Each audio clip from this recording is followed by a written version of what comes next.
வணக்கம் நேர்களே, சிந்தனை கலை நிகழ்ச்சிக்கு உங்கள் அனைவரும் அன்புடன் வரவேற்கிறோம். மாண்புமிகு தமிழ்நாடு முதலமைச்சர் அவர்கள் முதலமைச்சராக பொறுப்பேற்றதிலிருந்து அனைத்து மக்களுக்குமான வளர்ச்சி, அனைவருக்குமான சமூக நீதி என்கிற அடிப்படையில் செயல்பட்டு கொண்டே இருக்கிறார். அந்த வகையிலே அவர் செயல்படுத்திய திட்டங்கள் என்பது கடைக்கோடி மக்களுக்கும் சென்றடைகிறதா என்பதற்காக ஒவ்வொரு மாவட்டத்திலும் கள ஆய்வு மேற்கொண்டே இருக்கிறார். அந்த வகையில் இன்றைக்கு விழுப்புரம் மாவட்டத்திலே அவருடைய பயணம் என்பது அமைந்தது. பயணத்திற்கு முன்பாக அவர் என்ன திட்டங்கள் எல்லாம் தொடங்கி வைக்கிறார் என்பதற்கு முன்பாக அங்கே கூடியிருக்கக்கூடிய மக்களினுடைய ஆரவாரம் அவர் எந்த அளவிற்கு செயல்பட்டு கொண்டிருக்கிறார் என்பதற்கான சாட்சியாக இருந்து கொண்டே இருக்கிறது. விழுப்புரத்திலே நலத்திட்ட உதவிகள் மட்டுமல்லாமல் ஏஜி கோவிந்தராஜன் அவருடைய நினைவரங்கம், அது மட்டுமல்லாமல் சமூக நீதி போராளிகளுக்கான மணிமண்டபத்தையும் இன்றைக்கு திறந்து வைத்திருக்கிறார். அது மட்டுமல்லாமல் நவீன தமிழ்நாட்டை உருவாக்கியது திராவிடம்தான், நெஞ்சை நிமிர்த்தி நான் சொல்வேன் என்று திராவிட மாடல் ஆட்சி மட்டுமல்லாமல் திராவிடமே தமிழ்நாட்டிற்கு என்ன செய்தது என்கிறதை பட்டியலிட்டு பேசியிருக்கிறார். காரணம், திராவிடம் என்பது குறித்து மீண்டும் மீண்டும் ஆளுநர் உட்பட அரசியல் உள்நோக்கத்துடன் பலரும் பேசிக்கொண்டே இருக்கிறார்கள். அவர்களுக்கெல்லாம் மிகப்பெரிய ஒரு பதிலடியை மாண்புமிகு தமிழ்நாடு முதலமைச்சர் அவர்கள் கொடுத்திருக்கிறார்கள். இன்றைக்கு தான் இது பற்றி நாம் வாதி கடைபெற்றிருக்கிறோம். இன்றைக்கு நம்முடைய நிகழ்ச்சியிலே எழுத்தாளர் இமயம் அவர்கள் கலந்து கொண்டிருக்கிறார்கள். அதே போன்று திமுகவிலிருந்து தமிழ்கா அமுதரசன் அவர்கள் இணைந்திருக்கிறார்கள். அரசியல் விமர்சகர் திரு பன்னீர் பெருமாள் அவர்கள் இணைந்திருக்கிறார்கள். அவர்களுக்கு முன்னதாக விழுப்புரம் ஒருங்கிணைந்த மாவட்டத்தினுடைய பொறுப்பு அமைச்சரும் மாண்புமிகு வனத்துறை அமைச்சருமான முனைவர் க பொன்முடி அவர்கள் ஸ்கைப் வாயிலாக இணைந்திருக்கிறார். நம்மளுடன் பேசலாம். அமைச்சருக்கும் அனைவருக்கும் வணக்கம். பொன்முடி சார் வணக்கம். வணக்கம். வணக்கம். இன்றைக்கு கல ஆய்விற்காக விழுப்புரம் மாவட்டத்திற்கு உங்கள் ஊருக்கு முதலமைச்சர்கள் வந்து நினைவரங்கத்தை திறந்து வைத்திருக்கிறார். சமூக நீதி போராளிகளுக்கான மணிமண்டபத்தையும் திறந்து வைத்திருக்கிறார். நிறைய மக்களுடைய எழுச்சி, அவருடைய உரை எப்படி இருந்தது? முதல்ல இந்த நிகழ்ச்சி பற்றி உங்களுடைய கருத்து சொல்லுங்க சார் ப்ளீஸ். குறிப்பாக தமிழக முதலமைச்சர் அவர்கள் விழுப்புரம் மாவட்டத்திற்கு வருகை புரிந்தது மட்டற்ற மகிழ்ச்சி. அவரே சொன்னார் பேசுகிற பொழுது, இதுவரை எந்த மாவட்டத்திலும் இல்லாத அளவிற்கு இங்கே 11 அறிவிப்புகளை அதிகமாக அறிவித்திருக்கிறேன் என்று கூட சொன்னார். ஆக அந்த அறிவிப்புகளுக்கெல்லாம் மேலாக அவர் இன்று மறைந்த மாமனிதர், கலைஞர் அண்ணா காலத்திலேயும் கலைஞர் காலத்திலேயும் விவசாயத்துறை அமைச்சராக 1967 முதல் 69 வரை பணியாற்றிய அன்பிற்குரிய ஐயா ஏஜி அவர்களுடைய மணிமண்டபத்தை திறந்து வைத்து அவருடைய முழு உருவச் சிலையையும் திறந்து வைத்திருக்கிறார்கள். குறிப்பாக சொல்ல வேண்டுமானால் ஏஜி அவர்கள் 1952 தேர்தலிலே சட்டமன்றத்திற்கு பலவனூர் தொகுதியிலே அவர் அங்கு அப்பொழுது உழைப்பாளர் கட்சியிலே போட்டியிட்டு அதிலே வெற்றி பெற்ற உறுப்பினர்களில் ஒருவராக திகழ்ந்தார். அந்த 1952 உருவாக்கப்பட்ட அந்த தமிழ்நாடு உழைப்பாளர் கட்சி பிறகு காங்கிரஸோடு தன்னை இணைத்து கொண்டது. காங்கிரஸோடு இணைத்து கொண்டதன் விளைவாக அவர் அந்த கட்சியிலிருந்து விலகினார். விலகி அவர் 1954 உழவர் கட்சி என்ற ஒன்றை ஆரம்பித்து அவர் அதே போல அந்த மாவட்ட காணை கஞ்சனூர் தொகுதியினுடைய மாவட்ட பொறுப்பிற்கு, அதாவது அப்பெல்லாம் ஜில்லா போர்டுன்னு பேர், அந்த ஜில்லா போர்டுக்கு அவர் போட்டியிட்டு முதலாக அதிலே உதயசூரியன் சின்னத்திலே அவர் போட்டியிட்டு வெற்றி பெற்றார். அதற்கு பிறகு நீங்கள் சொன்னதை போல அவர் 1957 நம்முடைய திராவிட முன்னேற்ற கழகம் 49 துவக்கப்பட்டாலும் அது துவங்கியவுடனே தேர்தலில் நிற்காமல் 8 ஆண்டுகள் மக்களிடம் கொள்கையை பரப்பிவிட்டு அந்த கொள்கையினுடைய வெற்றியின் அடையாளமாக 1957 தேர்தலில் உதயசூரியன் சின்னத்திலே போட்டியிட்டு 15 இடங்களிலே வெற்றி பெற்றார்கள். அப்பொழுதுதான் திராவிட முன்னேற்ற கழகத்தின் ஆதரவோடு வளவனூர் தொகுதியிலே அவர் போட்டியிட்டு, ஏஜி அவர்கள் போட்டியிட்டு உதயசூரியன் சின்னத்திலே 1957 வெற்றி பெற்றார். அதைத்தான் இன்று தமிழக முதலமைச்சர் கூட குறிப்பிட்டார். அவர் 1954 உழவர் கட்சியை ஆரம்பித்த பொழுதே உதயசூரியன் சின்னத்திலே போட்டியிட்டார்.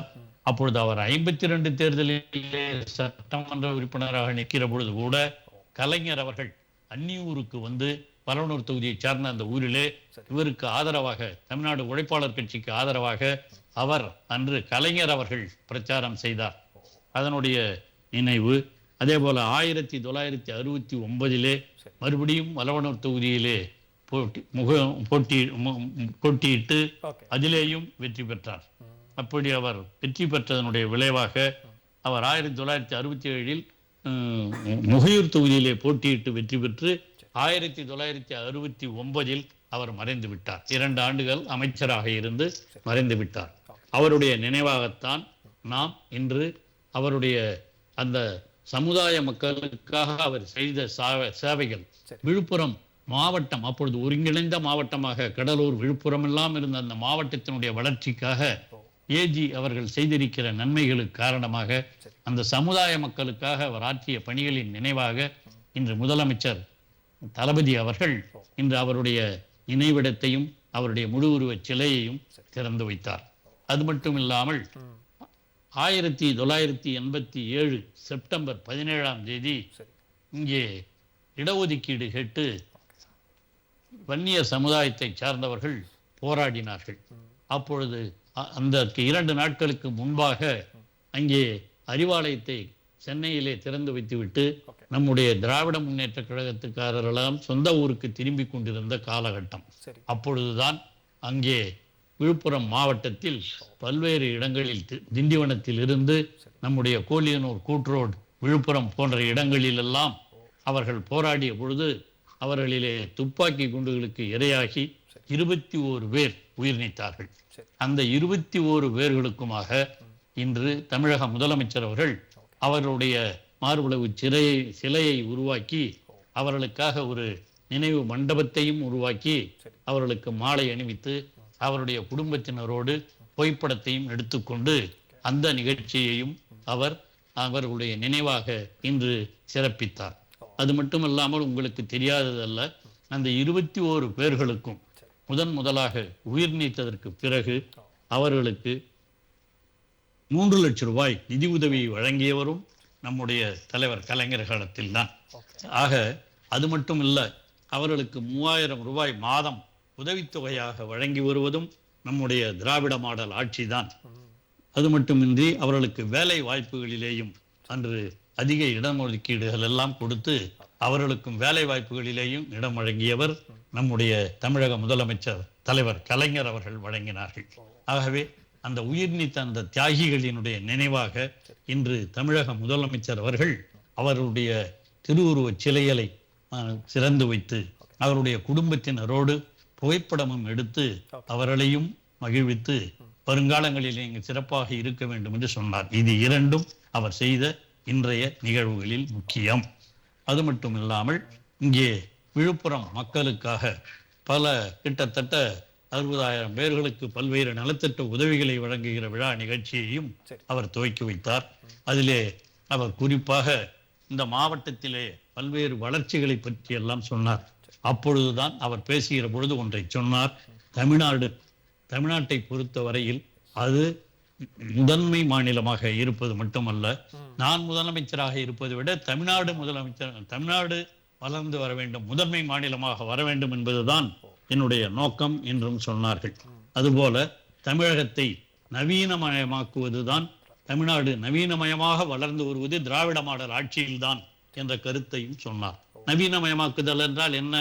கடந்த காலங்களிலே இருந்த பல்வேறு நிலைமைகளை மாற்றி அமைத்து இன்று எல்லா துறைகளிலும் தமிழ்நாடு நவீனமயமாக்கப்பட்டு முன்னேறி இருக்கிறது என்று சொன்னால் அதற்கு காரணம் திராவிட மாடல் ஆட்சிதான் என்று தமிழக முதலமைச்சர் அவர்கள் கருத்தாக எடுத்து சொன்னார். என்ன அந்த நவீனமயமாக்குதல்? கல்வித்துறை, அதே போல மருத்துவத்துறை, அதுபோல தொழில்துறை, ஆக எல்லா துறைகளிலேயும் இன்று தமிழ்நாடு நவீனமயமாக்கப்பட்டு ஒரு சிறந்த மாநிலமாக திகழ்கிறது என்று சொன்னால் அதற்கு திராவிட மாடல் ஆட்சிதான் மிக மிக முக்கிய காரணம். அண்ணாவினுடைய ஆட்சி காலத்தில் தான் தமிழ்நாடு என்று அழைக்கப்பட்டது. தமிழ் மொழிக்கு பிறந்த அந்தஸ்து ஆட்சி மொழி தமிழகத்திலே கொடுக்கப்பட்டது. இருமொழி கொள்கை கொண்டு வரப்பட்டது. இதெல்லாம் நவீனமயமாக்குதல். அந்த நவீனமயமாக்குகின்ற முயற்சிகளிலே நம்முடைய அண்ணா அவர்கள் செயல்பட்டார்கள். அதை தொடர்ந்து கலைஞர் அவர்களும் தமிழகத்தை நவீனமயமாக்குவதிலே கல்வித்துறையிலே பல்வேறு கல்லூரிகளை உருவாக்கியவரும் நம்முடைய கலைஞர் தான். அதுபோல கலைஞருடைய ஆட்சியிலிருந்து திராவிட இயக்கம் தன்னுடைய மிக முக்கியமான கொள்கை சமூக நீதி, சமத்துவம், அதே போல சுயமரியாதை, இவைகள் எல்லாம் திராவிட இயக்கத்தினுடைய கொள்கைகள். ஆணும் பெண்ணும் சமம் என்பது ஒரு காலத்திலே இல்லை. நான் 1964 நான் அடிக்கடி சொல்லுவது உண்டு. கண்டாச்சிபுரத்திலே அப்பொழுது SSLC படித்துக் கொண்டிருந்த பொழுது மொத்தம் படித்த மாணவர்களே 16 பேர் தான். அந்த 16 SSLCல 16 பேர்ல ஒரே ஒரு பெண் தான், 15 ஆண்கள் இருந்தார்கள். ஆனால் இன்று ஆண்களுடைய வீதத்தை விட பெண்கள் அதிகமாக படிக்கிற ஒரு சூழ்நிலை அந்த கண்டாச்சிபுரத்தில் இருப்பதை நான் 2 ஆண்டுகளுக்கு முன்பு சென்றிருந்த பொழுது படித்தேன். 16 பேர் ஆண்கள், ஒரு பெண் படித்த அந்த சூழ்நிலையை மாற்றி அமைத்து இன்று அதே ஊரில் நான் சென்று கேட்கிற பொழுது இந்த +2 படிப்பில் அங்கே ஆண்கள் பள்ளியிலே மொத்தமாக எவ்வளவு பேர் படிக்கிறார்கள் என்று கேட்டேன். அப்பொழுது அவர்கள் சொன்னது எனக்கு மிக மிக வியப்பாக இருந்தது.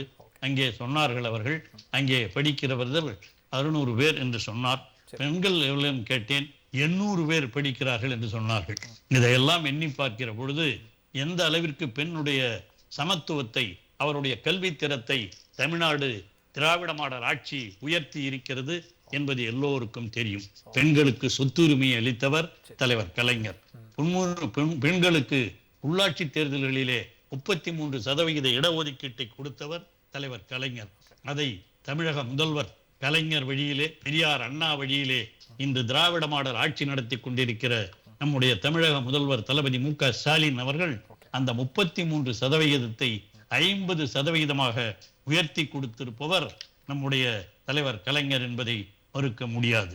ஆண்கள் 91 to 82% நகர்ப்புற மாணவர்கள் படிக்கிறார்கள். பெண்கள் அங்கே 82.67% படிக்கிறார்கள்.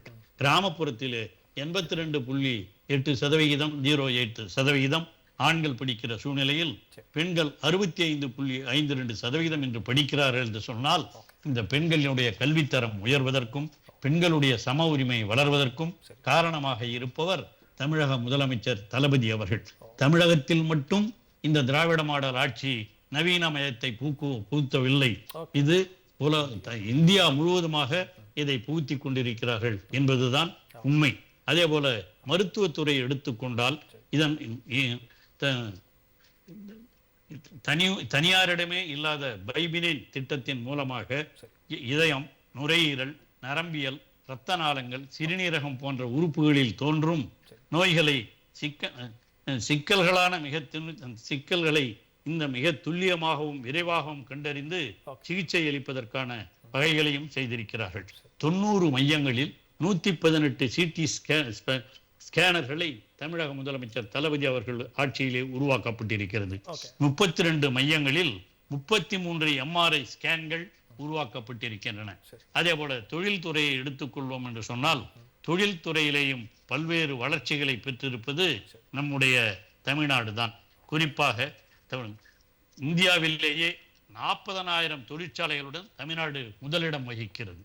ஆகவே இந்த தொழிற்சாலைகள் பெருகினால்தான் வேலை வாய்ப்புகள் பெருகும்.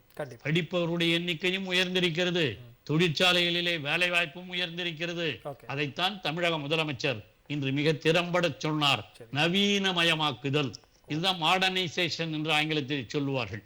அந்த மாடர்னைசேஷனை கல்வித்துறையிலேயும், அதே போல தொழில்துறையிலேயும், மருத்துவத்துறையிலேயும், சுகாதாரத்துறையிலேயும், அனைத்து துறைகளிலும் செய்து கொண்டிருப்பவர் தான் நம்முடைய தமிழக முதலமைச்சர் தளபதி அவர்கள்.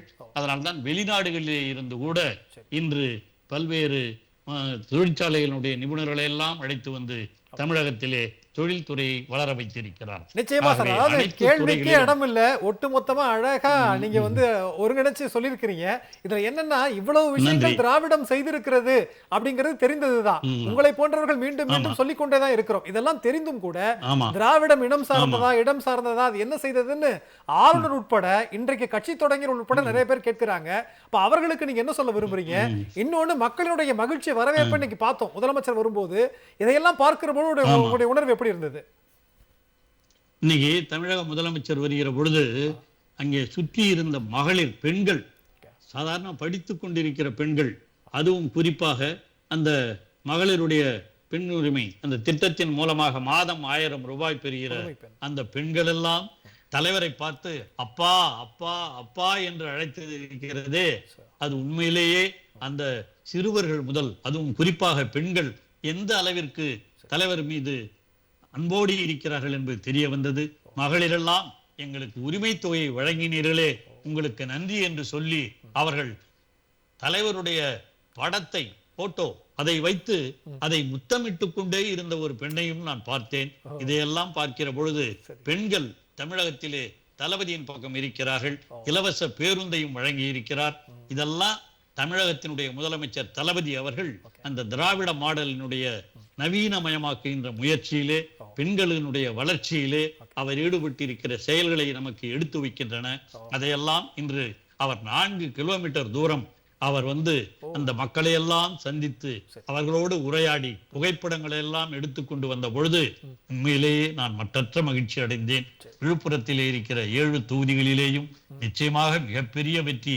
இந்த அரசியலுக்காக மட்டுமல்ல, இந்த தமிழகத்தினுடைய வளர்ச்சிக்காக, தமிழ்நாட்டு மக்களை நவீனமயமாக்க வேண்டும் என்பதற்காக, நான் சொன்னதை போல பெண் கல்வி வளர வேண்டும் என்பதற்காக அவர் எடுத்துக்கொண்டிருக்கிற முயற்சிகளை எல்லாம் இன்று அங்கே விழுப்புரம் மாவட்டத்து மக்கள் வரவேற்று அவரை வரவேற்பதன் மூலமாக திட்டங்களை அவர் செய்தவைகளை எல்லாம் அவர்கள் நினைவு கூர்ந்து இந்த அவரை வரவேற்றது மற்றற்ற மகிழ்ச்சி அளிக்கிறது. அந்த அடிப்படையில் தான் தமிழக முதல்வருடைய பயணம் இன்று தமிழகத்தை நவீனமயமாக்குவதைப் போல விழுப்புரம் மாவட்டத்தை முதன் முதலாக நவீனமயமாக்கிய நிலைமை நம்முடைய தலைவர் கலைஞர் இருக்கிற பொழுது மருத்துவக் கல்லூரி கொடுக்கப்பட்டது.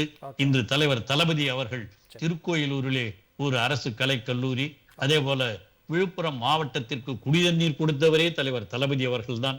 நவீனமயமாக்குகின்ற முயற்சிகளிலே தலைவர் தளபதி அவர்கள் முழுமையாக தன்னை ஈடுபடுத்திக் கொண்டு இருக்கிறார். நான் முதல்ல சொன்னேன் இல்லையா, ஏஜி அவர்கள், அந்த ஏஜி அவருடைய பெயரிலே திண்டிவனத்திலே ஒரு அரசு கலைக்கல்லூரி, அதையும் நம்முடைய தளபதி கலைஞருடைய ஆட்சியில் தான் அது உருவாக்கப்பட்டது.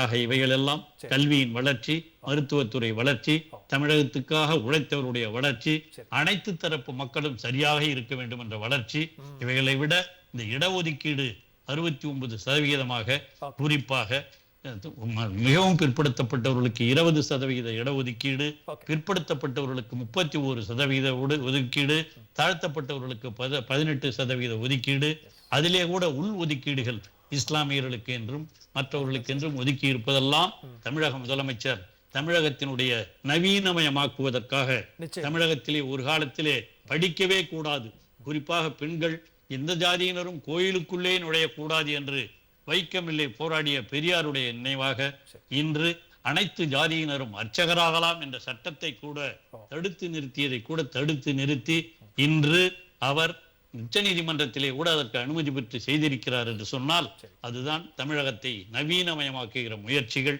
அதைத்தான் முதலமைச்சர் அவர்கள் செய்து கொண்டிருக்கிறார்கள். இதெல்லாம் தெரியாம சில பேர் உளறிக்கிட்டு இருக்கான். இதையெல்லாம் தெரியாம சில பேர், அதுவும் குறிப்பாக அண்ணா பெயரை சொல்லிக் கொண்டு ஆட்சி நடத்திய சில பேர் என்ன செஞ்சாங்கன்னு சொல்லுங்க. தமிழகத்திலே அண்ணாவின் பெயரால் தமிழுக்காக என்ன செய்தார்கள் என்று சொல்ல சொல்லுங்கள். நான் இவ்வளவு சொன்ன நான் மகளிர் உரிமை திட்டத்தில் இருந்து, இடஒதுக்கீட்டில் இருந்து, தமிழுக்காக அவர் செய்ததிலிருந்து, உயர்கல்வி வளர்ச்சிக்காக, மருத்துவ வளர்ச்சிக்காக செய்த திட்டங்களை எல்லாம் ஒரு சிலவற்றைத்தான் நான் சொல்லணும்னா நாட்கணக்கிலே சொல்லிக் கொள்ள முடியும். இதையெல்லாம் புரிந்து கொள்ள முடியாத சில பேர், அதுவும் இன்று மதவெறியை உருவாக்க வேண்டும் என்று நினைத்துக் கொண்டிருக்கிற பிஜேபி, அவர்களுக்கு உறுதுணையாக இருக்கிற சில பேர் அங்க போய் பெரியாரையே பேசிக் கொண்டிருக்கிற ஒரு சூழ்நிலை இவைகள் எல்லாம் உருவாக்கப்பட்டிருக்கிறது என்று சொன்னால் அதையெல்லாம் மக்கள் புரிந்து கொண்டிருக்கிறார்கள். அதனுடைய விளைவுதான் இன்று 4 கிலோமீட்டர் தூரமும் தமிழக முதலமைச்சர் அவர்களை அவ்வளவு பேர் திரண்டிருந்து, குறிப்பாக பெண்கள் எல்லாம் நிறைய திரண்டிருந்து, மாணவர்களும் திரண்டிருந்து வரவேற்றார்கள் என்று சொன்னால் அந்த வரவேற்பு தான் தமிழகத்திலே, விழுப்புரத்தில் மட்டுமல்ல தமிழகம் முழுவதும் இருக்கிறது. தமிழகம் நவீனமயமாக்கப்பட்டிருக்கிறது என்பதற்கு அடையாளம் தான் இன்றைய வரவேற்பு என்பதை நான் எடுத்துச் சொல்ல கடமைப்பட்டிருக்கிறேன். இந்த இன்றைய தொலைக்காட்சியை பார்த்திருப்பவர்கள் எல்லாம் இன்று எதிர்கட்சிக்காரர்களாக இருந்தாலும் அது யாருன்னு உங்களுக்கு தெரியும். அதிமுக ஒருத்தர் இருக்கிறா பாருங்க, 4 கட்சியா உடைஞ்சு போய் இன்னைக்கு எந்த கட்சி எந்த பக்கம் தெரியாதவர்கள் எல்லாம் கூட இந்த இதை பார்த்த பிறகு உண்மையிலேயே அவர்களும் புரிந்து கொண்டிருப்பார்கள் என்பதுதான் இதனுடைய இன்றைய நிகழ்ச்சியினுடைய வளர்ச்சியாக, வெற்றியாக இருக்கிறது என்பதை நான் பணிவன்போடு தெரிவித்துக் நிச்சயமா சார். கிட்டத்தட்ட ஒரு 15 நிமிடத்துல 15 நிமிடத்துல ஒரு கால் நூற்றாண்டு வரலாறு சொல்லி முடிச்சிருங்க please. தமிழக முதலமைச்சர் அவர்களுக்கு உங்கள் கலைஞர் தொலைக்காட்சியின் மூலமாக என்னுடைய உளமார்ந்த நன்றியை, இன்று அவர் வருகை புரிந்தமைக்காக, சிறப்பித்தமைக்காக என்னுடைய உளமார்ந்த நன்றியை நான் தெரிவித்துக் கொள்கிறேன். அதுபோல இன்று நீர்வளத்துறை அமைச்சர் அவர்களும் இங்கே பேருந்து நிலையம் வருவதற்கு காரணமாக இருந்தார். அவருக்கும் என்னுடைய உளமார்ந்த நன்றியை நான் தெரிவித்துக் கொள்கிறேன். நிச்சயமா சார். அதாவது நீதி கட்சியிலிருந்து தொடங்கி திராவிட இயக்கம் என்ன செய்தது அப்படிங்கிற விஷயங்களை ஒரு 15 நிமிடத்திற்குள்ள மிக அழகாக சொன்னீங்க. உங்களுடைய நேரத்தை ஒதுக்கி உங்களுடைய நிகழ்ச்சியில் கலந்து கொண்டதற்கும் மிக்க நன்றி அமைச்சர் அவர்களுக்கு. நன்றி சார். நன்றி நன்றி நன்றி. இமயம் சார், உங்கள்கிட்ட ஆரம்பிக்க விரும்புகிறேன். திராவிடம் தான் நவீன தமிழ்நாட்டை உருவாக்கியது, எல்லாருக்குமான வளர்ச்சி, அனைத்து துறைக்குமான வளர்ச்சி அப்படின்னு நிறைய விஷயங்களை முதலமைச்சர் அவர்கள் பட்டியல் போட்டிருக்கிறார். தமிழர், தமிழ்நாடு அப்படின்னு இவ்வளவு விளக்கங்கள் இன்றைக்கு சொல்ல வேண்டிய அவசியமே வந்தது. என்ன செய்திருக்கிறது திராவிடம் அப்படின்னு கேட்க வேண்டியது இருக்கு. அண்மையில் மத்திய அரசாங்கம் ஒரு அறிக்கை வெளியிட்டாங்க. 2050 இந்திய அளவில் +2 படிக்கிற மாணவர்களுடைய எண்ணிக்கை 50% உயர்த்துவது, இது ஒன்றிய அரசினுடைய திட்டம். இந்த திட்டம் எப்போ நிறைவேற்றப்படும்? 2050. இதுலேருந்து 25 வருஷம் கழிச்சு. இன்றைக்கி தமிழ்நாட்டில் +2 படித்த மாணவர்களுடைய எண்ணிக்கை 52.3%. அவங்க சொல்கிறது இன்னும் 25 வருஷம் கழிச்சு. ஆனால் இன்றைக்கி நம்ம இருக்கிறது 52.3%. அதே மாதிரி இந்தியாவில் வேலை செய்கிறாங்க இல்லையா, அரசாங்க வழியில் அல்லது தொழிற்சாலை வேலை செய்கிறாங்க இல்லையா, இந்த அளவில் வேலை பார்க்கறதுல 41% பெண்கள் தமிழ்நாட்டு பெண்கள். திராவிடம் என்ன செஞ்சுன்னு சொல்கிறாங்க இல்லையா, அதுக்கான புள்ளி வரும் இது. இவங்க என்ன 50 வருஷம் கழிச்சு 25 வருஷம் கழிச்சு அடையக்கூடிய இலக்கை நாங்கள் இன்றைக்கி அடைஞ்சிருக்கோம். இன்றைக்கி இந்தியாவில் வேலை பார்க்குறதுல 41% தமிழ்நாட்டு பெண்கள். இதுதான் திராவிடம் செஞ்சது. இன்னொரு அதிசயம் இப்போ அண்மையில் 22ஆம் தேதி நடந்தது. 1925 நீதி கட்சி 2211 பள்ளிகளை தமிழ்நாடு முழுவதும் நடத்தியிருக்கு. அந்த 2211 பள்ளியினுடைய 100ஆண்டு விழாவை 22/1/25 கலைஞர் பிறந்த திருக்கோவிலையும் அப்துல் கலாம் பிறந்த ஊர்லேயும் கொண்டாடி இருக்காங்க. இந்த ஆண்டு முழுவதும் அந்த 100 ஆண்டு கொண்டாடப்படும். அன்று போட்ட விதை இன்று முதலமைச்சர் 100ஆண்டு விழா நடந்தது. ஆமாம், நாங்கள் நெஞ்ச நிமிர்த்து தமிழ்நாடு வளர்ந்துருக்கிறது, எல்லா துறையிலும் வளர்ந்துருக்கிறது அப்படின்னு சொல்கிறதுக்கான தைரியம், நாங்கள் இவ்வளோ மேம்பட்டிருக்கோம் அப்படிங்கிறது தான். இது எங்கேருந்து வருதுன்னா, நீங்கள் முதல் சில பேர் சொல்லிகிட்டே இருக்காங்க திராவிடம் என்ன செஞ்சு. இன்றைக்கி தலைவர் அதை ரொம்ப குறிப்பிட்டு அடித்தார். முதலாக பள்ளியில் 1921 பள்ளியில் இடஒதுக்கீடு, கல்லூரியில் இடஒதுக்கீடு கொடுத்தது நீதி கட்சி. சரியா? அதே மாதிரி தேர்தல்லையும் அப்போ 1929 தேர்தலில் ஜாதிவாரி இடஒதுக்கீடு கொடுத்தது. அதே மாதிரி பெண்களுக்கு இந்தியாவிலே வாக்குரிமை கொடுத்த கட்சி நீதி கட்சி 1921 இந்தியாவிலே. அதே மாதிரி இலவச பட்டா கொடுக்குறோம்ல, அது 1921 நீதி கட்சி கொடுத்துருக்கு. அது இல்லாமல் இந்த வகுப்புவாரி இடஒதுக்கீடு இருக்கு இல்லையா, வேலையில் வாய்ப்பு. இப்போது நீங்கள் டிஎன்பிசின்னு சொல்கிறீங்க இல்லையா, அந்த டிஎன்பிசியை தொடங்கினதே நம்ம நீதி கட்சி தான். என்னன்னா, அதுக்கு முன்னாடி நான் நினச்சா இந்த சமூகத்தில் இவனை வேலைக்கு போட்டுகிட்டே வரக்கூடிய ஒரு பாரம்பரியமான ஒரு வேலை அமைப்பு மாற்றி அனைவருக்கும் வாய்ப்பு அப்படிங்கிறத உருவாக்குனாங்க. அது 2 விதமாக மாறிச்சு. அது பணியாளர் தேர்வு ஆணையம் வந்தது, அப்புறம் வேறு ஒரு பேரில் 29 வருது. அப்புறம் நம்ம டிஎன்பிசின்னு இப்போ நம்ம மாற்றிருக்கோம். அதே மாதிரி கல்வியில் இப்போ முதலாக தமிழ்நாடு இந்தியாவிலே ஒரு ஆதி திராவிடர் மாணவர்கள் படிப்பதற்கு திருவல்லிக்கேணியில் ஒரு விடுதியை தொடங்கினதும் நீதி கட்சி தான். அப்புறம் பார்த்திங்கன்னா ஆந்திரா, இது மட்டும் இல்லாமல் தொடக்க கல்வி, உயர்நிலை கல்வியில் பல்கலைக்கல்வி எங்களுக்கு வேணும்னு சொல்லிட்டு ஆந்திராவில் அப்போ ஒருங்கிணைந்த மாகாணம் இல்லையா, இப்போ ஆந்திரா பல்கலைக்கழகம் தொடங்கினதும் நீதி கட்சி, அண்ணாமலை பல்கலைக்கழகதும் நீதி கட்சி. புரியுதுங்களா? இதெல்லாம் கல்விக்கு மட்டும், இது கல்விக்கு. அது மட்டும் இல்லை, அதுக்கு பின்னாடி அது நீதி கட்சி. அப்போ கலைஞர் வராரு, இலவச பஸ் பாஸ் கொடுத்தது யாரு? கலைஞர். மொத்தம் 12 பல்கலைக்கழகம் தமிழ்நாட்டில் தொடங்கினது யாரு? கலைஞர். தினந்தோறும் காலை உணவு திட்டத்தை யார் கொண்டு வந்தது? இன்றைக்கு இருக்கிற முதல்வர். அதே மாதிரி தாலுக்கா தோறும் அறிவியல் கலை கல்லூரியில் தொடங்குறது இன்றைக்கு இருக்கக்கூடிய நம்முடைய தளபதி அவர்கள் தான். அதே மாதிரி நான் புதல்வன் திட்டம், இது இல்லம் தேடி கல்வி திட்டம், எண்ணு எழுத்தும் திட்டம், அண்ணா 100ஆண்டு நூலகம், இப்போ கலைஞர் 100ஆண்டு நூலகம், இது எல்லாமே படிப்பு சம்மந்தப்பட்டது. இப்போ இது படிப்புன்னு பார்த்தீங்கன்னா, இப்போ வேலை, இது சமூகத்தில் படிப்பு, கல்வி, வேலைவாய்ப்பு, விவசாயம், மருத்துவம். எல்லா துறையும் சேர்ந்துருக்கும். அதே மாதிரி பார்த்தீங்கன்னா வேலைவாய்ப்பு இப்போ வந்து ஆசியாவிலேயே சென்னை தான் டெட்ராய்டுன்னு சொல்லப்படுது. அந்தளவுக்கு கம்பெனிகள் இங்கே வந்திருக்கு. அமைச்சர் கூட அதை பற்றி சொன்னாங்க. சிப்காட்டுங்கிற சொல் அந்த யார் உருவாக்குனது? கலைஞர் உருவாக்குனது. அதே மாதிரி சிட்கோங்கிறத கலைஞர் தான் உருவாக்குனார். தொழில்நுட்ப பூங்காங்கிற வார்த்தையே கலைஞர் தான் உற்பத்தி பண்ணார், கண்டுபிடிச்சார். நீங்கள் வந்து இப்போ ராஜீவ்காந்தி சாலையில் இருக்கக்கூடிய இதாக இருக்கலாம், இல்லை ஸ்ரீபெரும்புதூர் இருக்கிற ஐடி இருக்கு இல்லையா, இன்றைக்கி சென்னை இன்னைக்கு நவீனமயம் ஆயிருக்குன்னா அந்த நவீனமயமானதுக்கு வித்திட்டவர் டாக்டர் கலைஞர் அவர்கள். அது தொழில்நுட்பம். அதே மாதிரி இப்போ சேலம் உருக்காலை உருவாக்குனது யார்? தரமணியில் 1997 டைட்டில் பார்க்க ஆரம்பிச்சதாரு. எந்த ஆட்சியில் ஆரம்பிச்சது? நாங்கள் வந்து அறிவியல் வசனம் பேசுகிற ஆள் இல்லை, காரியம் பண்ணுற ஆளுங்க. அதே மாதிரி நான் முதல்வன் திட்டத்துலையும் இன்றைக்கி நீ என்ன படிச்சிருக்க, உனக்கு என்ன வேலை வேணும், எந்த கம்பெனியில் வாய்ப்பு இருக்குது அப்படிங்கிறத அவங்க ரொம்ப தெளிவாக பண்ணுறாங்க. இது கல்வி வேலையில் முதல்ல கல்வி தொழிற்சாலையில். ஒரே ஒரு விஷயம், மருத்துவம் பாருங்கள். இந்தியாவிலேயே இது பீகாரில் 860 பேருக்கு ஒரு டாக்டர், தமிழ்நாட்டில் 118 பேருக்கு ஒரு டாக்டர். அதுக்கு என்னென்னா நாங்கள் வந்து மாவட்டந்தோறும் மருத்துவ கல்வி வச்சுருக்கோம், புரியுதா? அப்புறம் வந்து 108 ஆம்புலன்ஸ் திட்டத்தை கொண்டு வந்தது யார்? கலைஞர். மாவட்டந்தோறும் மருத்துவக் கல்லூரி, கலைஞர் காப்பீட்டு திட்டம், உயிர் காக்கும் மருந்து திட்டம்லாம் இருக்கு இல்லையா, இதெல்லாம் யார் கொண்டு வந்தது? திமுக ஆட்சியில் கலைஞர் கொண்டு வந்தார். இப்போ இவர் இலவச கண்காணி திட்டத்தை யார் கொண்டு வந்தா? அப்புறம் மக்களை தேடி மருத்துவம் இன்றைக்கு இருக்கிற முதலமைச்சர் இல்லையா, ஒன்று அவங்க தொடங்கி வச்சாங்கன்னா மக்களுடைய நலன்லாம் அவங்க எப்படி கவனமாக போகிறாங்க. கல்வியாக இருக்கலாம், தொழிற்சாலையாக இருக்கலாம், மருத்துவமாக இருக்கலாம். இப்போ அதுக்கடுத்து பார்த்தீங்கன்னா பெண்கள்னு நீங்கள் பார்க்கணும். இன்னைக்கு ஒரே ஒரு நிமிஷம், இன்னைக்கு முதலமைச்சர் ஏன் இவ்வளோ பெண்கள் வரவேற்றாங்க, கொண்டாடினாங்க, அவருடைய ஃபோட்டோவுக்கு முத்தம் கொடுக்குறாங்க, குழந்தைகளெல்லாம் அப்பா அப்பான்னு சொல்கிறாங்க, உரிமை கொண்டாடுறாங்க. இதுக்கு முன்னாடி எங்கேயோ தென்பகுதியில் தூத்துக்குடியிலேயே அதே மாதிரி ஒரு பொண்ணு சொல்லிச்சு. இப்போ விழுப்புரத்தில் எல்லாரும் அந்த மாதிரி சொல்கிறாங்க. அதுக்கு என்ன காரணம் கேட்டால், பெண்களுக்கு திருமண உதவி திட்டம் கொண்டு வந்தது கலைஞர். அதே மாதிரி கைம்பெண் மறுமண திட்டம் கொண்டு வந்தது கலைஞர். வேலைவாய்ப்பில் பெண்களுக்கு 30% இடஒதுக்கீடு கொண்டு வந்ததும் கலைஞர். உள்ளாட்சியில் 30% இடஒதுக்கீடு பெண்களுக்கு கொடுத்ததும் கலைஞர். அதை 50% மாற்றினவர் இன்றைய முதலமைச்சர். கர்ப்பிணி பெண்களுக்கு மாதம் 1000 ரூபா கொடுத்தது யாரு? திமுக ஆட்சி, கலைஞர்.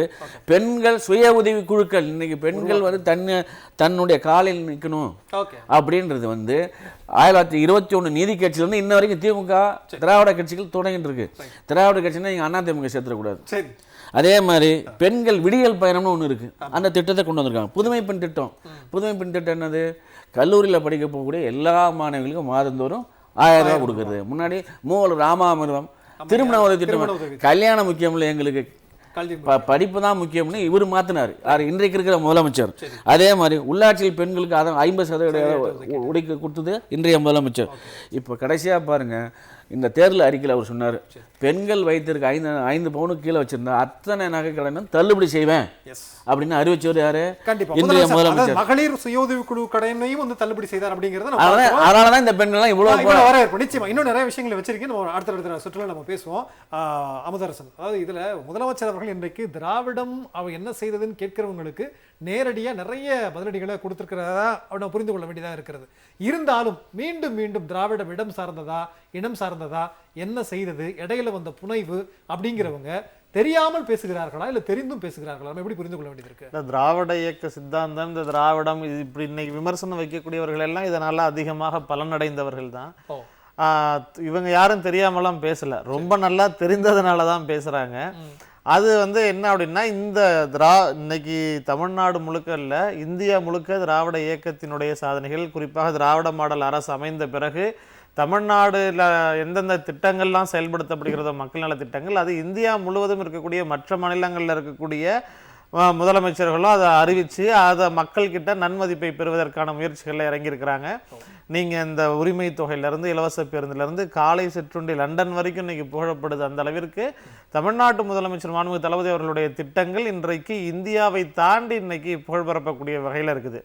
அப்போது நாங்கள் தான் அப்படின்னு மாறுதட்டிட்டு இருந்த இந்த சித்தாந்தத்திற்கு எதிராக இன்னும் இந்த பாசிச சிந்தனையோடு, ஒற்றைத்தன்மை ஆட்சி சிந்தனைகளோடு, சர்வாதிகார சிந்தனைகளோடு, அந்த ஆரிய சித்தாந்த கொள்கைகளை, இந்துத்துவ கொள்கைகளை தூக்கி பிடிக்கக்கூடிய ஆட்களுக்கு இந்த திராவிட இயக்கத்தினுடைய கொள்கையினுடைய வெற்றியாக இன்றைக்கு திராவிட மாடல் அரசினுடைய செயல்பாடுகள் இருக்குது. அதை தாங்கிக் கொள்ள முடியல. அப்படிங்கிறதுனால தான் வந்து களத்தில் நின்று போராட முடியாதனால கூலிக்கு வாடகைக்கு ஆள் பிடிச்சி கொண்டு வந்து விட்டு கொலைக்க விடுறது தான் அவர்கள் இன்னைக்கு தொடர்ந்து விமர்சனம் வைக்கிறதுக்கான காரணமாக இருக்குது. இப்போ நீங்க அரசியல் விமர்சனம், அரசியல் நிர்வாகம் சார்ந்த விமர்சனம் வைக்கிறவங்க பலதரப்பட்ட விமர்சனங்களை வைப்பாங்க, ஒவ்வொரு செயல்பாடுகள் குறித்து வைப்பாங்க, அதற்கான விளக்கங்கள் இருக்கும். ஆனா சித்தாந்தம் சார்ந்து தொடர்ந்து விமர்சனங்களை வலிந்து திணித்து கொண்டே இருப்பதற்கான காரணம் என்ன? அதுவும் குறிப்பிட்ட இந்த சமீப காலத்துல இப்ப பாத்தீங்க அப்படிங்கும் பொழுது அப்போ இந்த இயக்கத்தினுடைய இந்த கொள்கையினுடைய சாதனைகள் மிகப்பெரிய அளவிற்கு இன்னைக்கு புகழொலி பரப்பக்கூடிய வகையில இந்தியா முழுவதும் போயிட்டு இருக்குது. மற்ற மாநிலத்தில் இருக்கக்கூடிய முதலமைச்சர்கள் இன்னும் குறிப்பா திராவிடம்னா என்ன, திருத்தணி தாண்டி தெரியுமா, கும்மிடிப்பூண்டி தாண்டி தெரியுமான்னு சொல்லி பேசிட்டு இருந்தாங்க. கர்நாடகாவில் இருக்கக்கூடிய நாடாளுமன்ற உறுப்பினர்கள் நாடாளுமன்றத்தில் நாங்கள் திராவிடர்கள் அப்படிங்கிறாங்க. வடகிழக்கு இந்தியாவில் இருக்கக்கூடிய நாடாளுமன்ற உறுப்பினர்கள் நாங்களும் திராவிடர்கள் அப்படிங்கிறாங்க. மேற்கு வங்காளத்தில் இருக்கக்கூடிய நாடாளுமன்ற உறுப்பினர்கள் நாங்கள் திராவிடர்கள் அப்படிங்கிறாங்க. அப்போ இவங்க வந்து என்னதான் மாட்டு சாணியை போட்டு மூடி வைக்கணும்னு நினைச்சாலும் அவங்க இருக்கக்கூடிய மூளைத்தன்மைக்கு அது இந்த கொள்கையினுடைய வீச்சு அப்படிங்கிறது இந்தியா முழுவதும் பரவுது. இப்ப இந்த மாதிரி நம்ம இப்படி ஒரு கேள்வி கேட்க வேண்டியது இருக்கா? திரும்ப திரும்ப இவ்வளவு தூரம் சொல்லியும் திராவிடம்னா என்ன செய்தது, திராவிட மாடல் ஆட்சினா விளக்கம் சொல்லுங்க அப்படின்றவங்க இதெல்லாம் செய்யலைங்கிற வருத்தமா, இதெல்லாம் செஞ்சிட்டாங்கன்ற வருத்தமா, சமூக நீதியை நிலைநாட்டுறாங்க, அதற்கு எதிரான சிந்தனை கொண்டவர்களாங்கிற ஒரு கேள்வி வைக்க வேண்டியது இருக்கேன். இல்லை, இப்போ ராஜகோபாலாச்சாரியார் வந்து இதுமே வந்து பிராமணர்கள் வாழ்வதற்கு தகுதியற்ற நாடு, நானுமே எல்லாம் இங்கே இருக்கக்கூடிய தமிழ்நாட்டில் இருக்கக்கூடிய பிராமணர்கள்லாம் மூட்டை முடிச்சு கட்டிட்டு கிளம்புவோம், நம்மங்கெல்லாம் கலிஃபோர்னியா நியூயார்க்கே போயிடலாம், கமலா ஹாரிஸ்க்கு முன்னாடியே இந்த மாதிரியான தீர்மானத்தை நிறைவேற்றினாங்களே, அதற்கு காரணம் என்ன நினைக்கிறீங்க? அன்றைக்கு பேரறிஞர் அண்ணா தமிழ்நாடுன்னு பெயர் வச்சதுலேருந்து அதே போல் இருமொழி கொள்கை, சுயமரியாதை திருமண சட்டங்கள்லாம் உறுதிப்படுத்தினது பிறகு அவர்கள் எந்த கொள்கைகளை இங்க நிலைநாட்டணும்னு நிறுத்தினாங்களோ, எந்த கொள்கைகளை நிலைநாட்டி கொண்டிருந்தார்களோ, எதை வைத்து ஆதிக்கம் செலுத்தினார்களோ, எதை வைத்து அடிமைப்படுத்தினார்களோ, எந்த கொள்கை நம்மை படிக்க விடாம, நடமாட விடாம, புழங்க விடாம, நம்மளை வந்து மிருகங்களுக்கும் கீழாக இருந்துச்சோ, அந்த கொள்கைகள் அடிபடுவதற்கு அதைகளை பொடி பொடியா சுக்குநூறாக்குறதுக்கு ஒரே மருந்து, விஷமுறிவு மருந்து எது அப்படின்னா திராவிட இயக்க கொள்கைகள். அது இன்றைக்கு எடுபட்டிருக்குது அப்படிங்கிறதுனால இன்னைக்கு ஆள் முடிச்சு கொண்டு வந்து பேச விடுறாங்க, கூலிக்கு கத்த விடுறானுங்க. அது பிரச்சனை கிடையாது. இது இன்னைக்கு தான் நடக்குதான்னு நம்ம மிரண்டு பார்க்க வேண்டிய தேவையும் கிடையாது. இது தொடர்ந்து அன்றையிலிருந்து நடந்துட்டு, நீதி கட்சி காலத்திலிருந்து தொடர்ந்து நடந்துட்டு இருக்குது. பனகல் அரசர் சர்பிட்டி தியாகராயர்ல இருந்து அன்றைக்கு இந்த இயக்கத்தை, இந்த கொள்கைகளை, இந்த மக்களை, இந்த மொழியை காப்பதற்கு சர்பிட்டி தியாகராயர் வந்தார், பனகல் அரசர் வந்தார், TM நாயர் வந்தாரு, தொடர்ந்து தலைவர்கள் வந்தாங்க, பேரறிஞர் அண்ணா வந்தாரு, கலைஞர் வந்தாரு, பெரியார் வந்தாரு.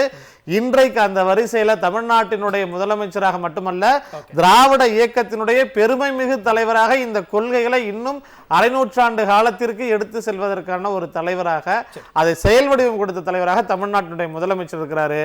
அதோட முடியல, அடுத்தும் இன்னொரு தலைமை இருக்குது இந்த கொள்கைகளை கொண்டு போய் சேர்க்கறதுக்கு. அப்படிங்கப்ப இவங்க ஆள் இல்லாம ஆள் பிடிச்சிட்டு இருக்கிறானுங்க. இங்க அடுத்தடுத்த கொள்கை தலைவர்கள் உருவாகிட்டு இருக்கிறாங்க. அதை இந்த கொள்கைகளை வீழ்த்தவே முடியாது அப்படிங்கிற பதட்டமும் பயமும் விரக்தியும் தான் இன்றைக்கு அவர்களை இந்த அளவுக்கு பிதற்ற வச்சிருக்கு. பன்னீர் பெருமாள், அதாவது முதலமைச்சர் அவர்கள் நவீன தமிழ்நாட்டை உருவாக்கியது திராவிடம் அப்படிங்கிறதையும் சொல்லிட்டு எந்தெந்த செக்டார் அப்படிங்கிற விஷயங்களும் பட்டியல் விடுறாங்க. பேசினவங்க அத்தனை பேரும் சொல்றாங்க. பேசி முடித்த உடனேயே பாமக தலைவர் அன்புமணி ராமதாஸ் அங்கிருந்து ஒரு கருத்தை வெளியிடுறார். எங்களுக்கான இடஒதுக்கீடு அப்படிங்கிறது வந்து பாட்டாளி மக்களால் கிடைச்சது, திமுக இல்லைன்னு உடனே பதில் கொடுக்கிறார். நம்ம நவீன தமிழ்நாட்டை உருவாக்கியது திராவிடம் அப்படின்னு சொல்றோம், இடஒதுக்கீடு கொடுத்தது திராவிடம்னு சொல்றோம். அவர் ஒரு எதிர்கருத்து வைக்கிறார். இல்லை, அவர் வந்து இந்த இடஒதுக்கீடு மட்டும் கிடையாது. இப்போ ராமதாஸ் வந்து இஸ்லாமியர்களுக்கான உள்ஒதுக்கீடும் பாமக தான் காரணம் அப்படிம்பாரு, அருந்ததியர்களுக்கான உள்ஒதுக்கீட்டுக்கும் பாமக தான் காரணம் அப்படிம்பாரு. ஊருக்குள்ளே என்ன நடந்தாலும் அதுக்கு நான் தான் காரணம் அப்படின்னு கிளைம் பண்ணிக்கக்கூடிய ஒரு கட்சியாக தான் அந்த கட்சி இருக்குது. கடந்த 10-15 வருஷமாக அந்த கட்சி மக்களால் எந்த அளவுக்கு புறக்கணிக்கப்பட்டிருக்கு, அரசியல் அரங்கில் அது எந்த அளவுக்கு தனிமைப்படுத்தப்பட்டிருக்கு அப்படிங்கிறதோ தமிழ்நாட்டுக்கே தெரியும். எந்த வகையிலுமே தமிழ்நாட்டுடைய சமூக சூழலுக்குள்ளேயும் மக்களாலையும் ஏற்றுக்கொள்ளப்படாத ஒரு கட்சியாக முழுக்க, அதுவும் அன்புமணி வந்த பிறகு அது முழுமையாக தோல்வியை முடிகிற இடத்துக்கு வந்திருக்குது. இந்த அளவுக்கு வீழ்ந்த பிறகு அவங்க ஏற்கனவே கிளைம் பண்ணிக்கக்கூடிய ஒரு நபராக இருக்கிறதுனால அவங்க இப்படி பேசுகிறாங்க அப்படின்னு நம்ம வந்து மாற்றம் முன்னேற்றம்ன்றதை பார்த்து நீங்கள் குறை சொல்லிட்டு இருக்கீங்க. இல்லை, மாற்றம் முன்னேற்றம் அப்படிங்கிறது வந்து பாட்டாளி மக்கள் கட்சிக்கு நிகழ்ந்துச்சு. எப்படி அப்படின்னா அந்த கட்சிக்கு இருந்த கொஞ்ச நஞ்ச வாக்குகளும் கொஞ்ச நஞ்ச மக்கள் ஆதரவும் அப்படியே கொஞ்சம் கொஞ்சமாக முடிஞ்சு அது தேர்தல் அங்கீகாரம் இருக்கிற கட்சியா இல்லாத கட்சியாங்கிற ஒரு குழப்பத்துக்குள்ள கட்சிக்காரங்களே கொண்டு விட்டு எந்த பக்கம் போகிறதுன்னு அப்பாவுக்கும் பையனுக்குமே தெரியாத அளவுக்கான இடத்துல நிற்கக்கூடிய இதுதான் அந்த மாற்றம் அப்படிங்கிறது. அந்த மாற்றம் தான், அதுவும் அன்புமணி வந்த பிறகு தான் இது நடந்துச்சு.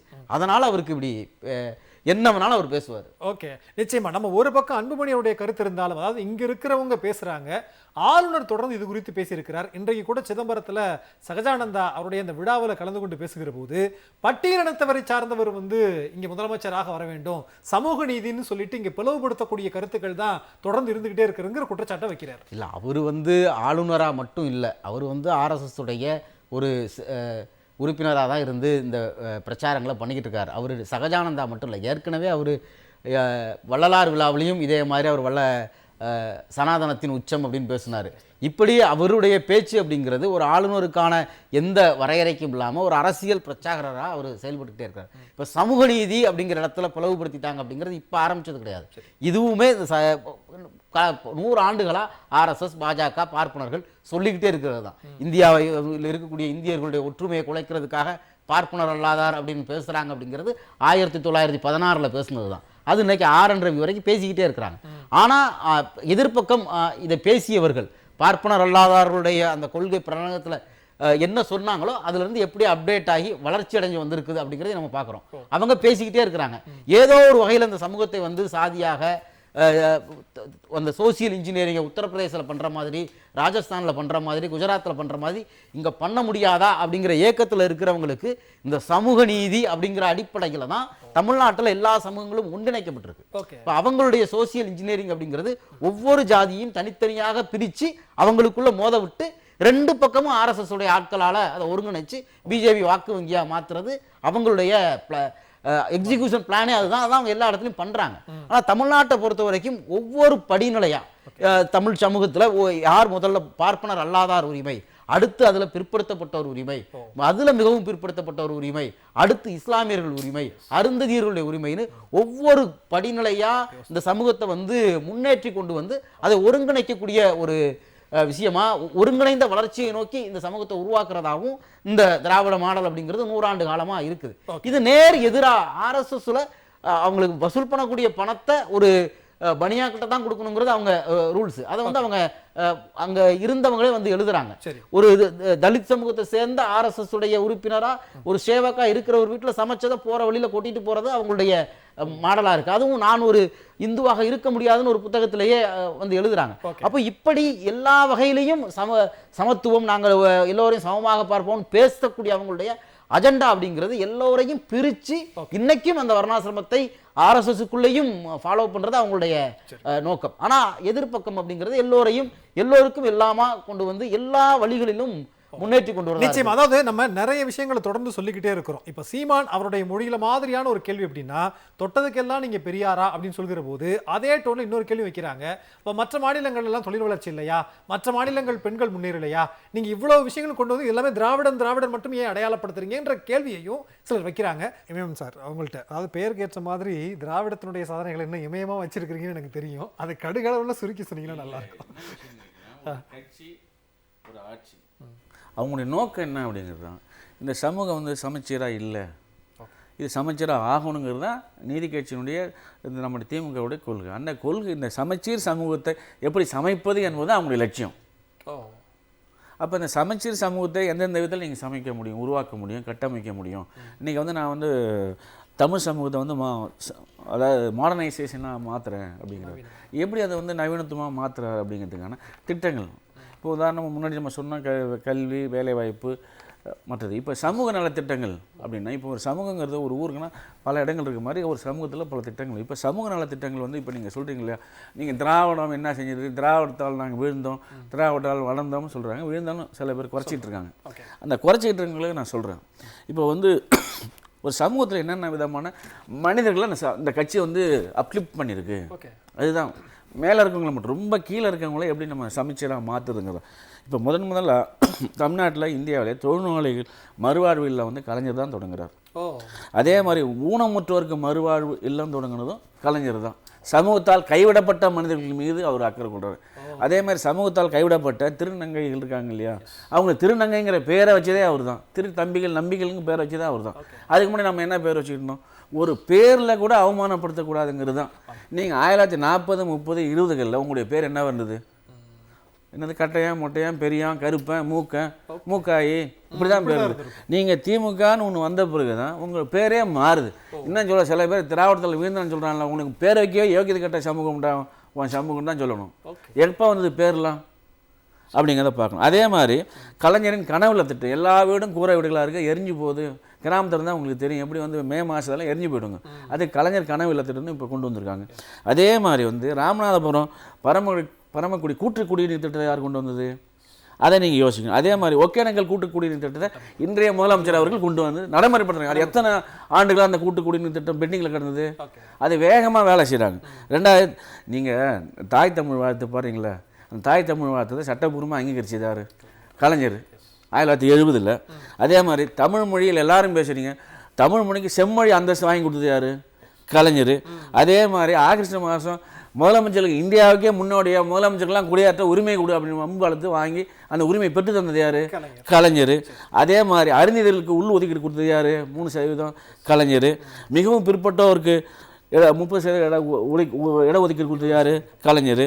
அதே மிகவும் பிற்படுத்தப்பட்டவர். இப்போ நீங்கள் வந்து அன்புமணியை பற்றி, ராமதாஸை பற்றி நாங்கள் தான் போராடணும், நாங்கள் தான் வாங்கினோம், நீங்கள் எம்ஜிஆர்ட்ட உதவாங்கிட்டு கிடந்தீங்க, அது மறந்து போச்சா? அதே ஜெயலலிதா, கலைஞர் மட்டும் இல்லாமல் ஜெயலலிதா நீங்கள் அந்த இடஒதுக்கீடை வாங்கியிருப்பீங்களா?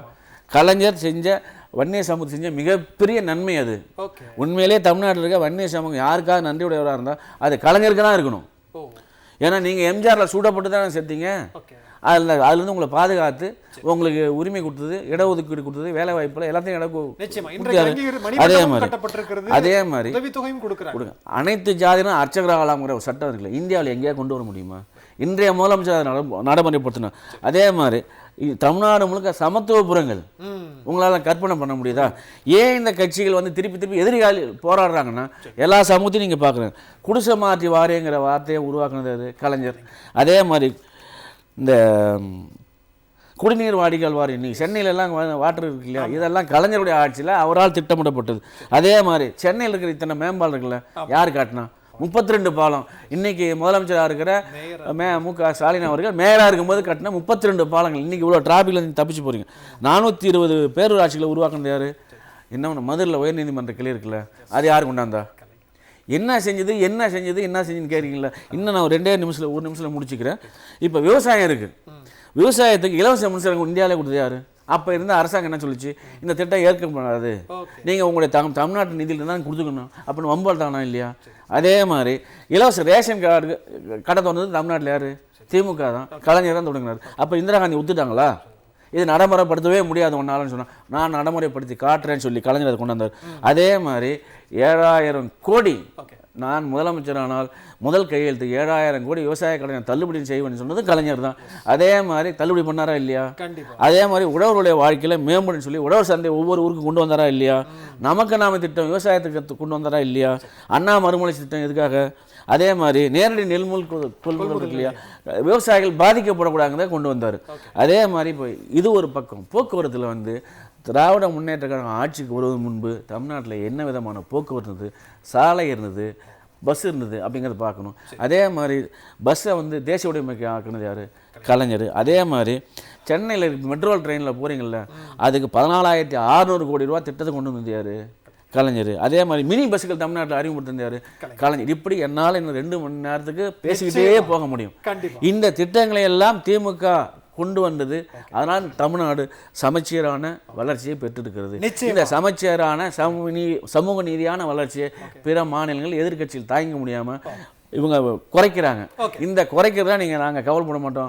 நாங்கள் நெஞ்சை நிமிர்த்தி எங்களுடைய வெற்றிகளை சொல்வோம், எங்களுடைய கொள்கைகளை சொல்வோம், எங்களுடைய உழைப்பை சொல்வோம்னு சொல்லி இன்னைக்கு விழுப்புரத்தில் முதலமைச்சர் சொல்லியிருக்காரு. கண்டிப்பாக சார். அதாவது இது கேட்கும் போதே அப்பாடா அப்படின்ற மாதிரி மூச்சு வருது. பட் எவ்வளோ விஷயங்கள் செய்திருக்கிறாங்க. அதுவும் நீங்கள் சொன்னது அப்படிங்கிறது குறைந்த மாதிரியான விஷயங்கள் தான். இன்னும் சொல்ல போனால் நாள் கணக்கில் பேசலாம் அப்படிங்கிறதா அமுதரசன் முதலமைச்சர் இன்னைக்கு பேசும்போது இன்னொரு விஷயங்களும் சொல்கிறார்.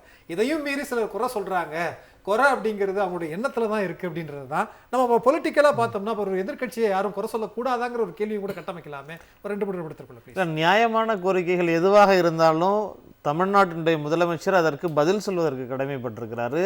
அது எல்லா விமர்சனங்களையும் தாங்கி கொண்டு அதற்கு முறையாக பதில் சொல்லக்கூடிய இடத்துலையும் தமிழ்நாட்டினுடைய முதலமைச்சர் இருக்கிறார், பதிலும் சொல்லிட்டு இருக்கிறாரு.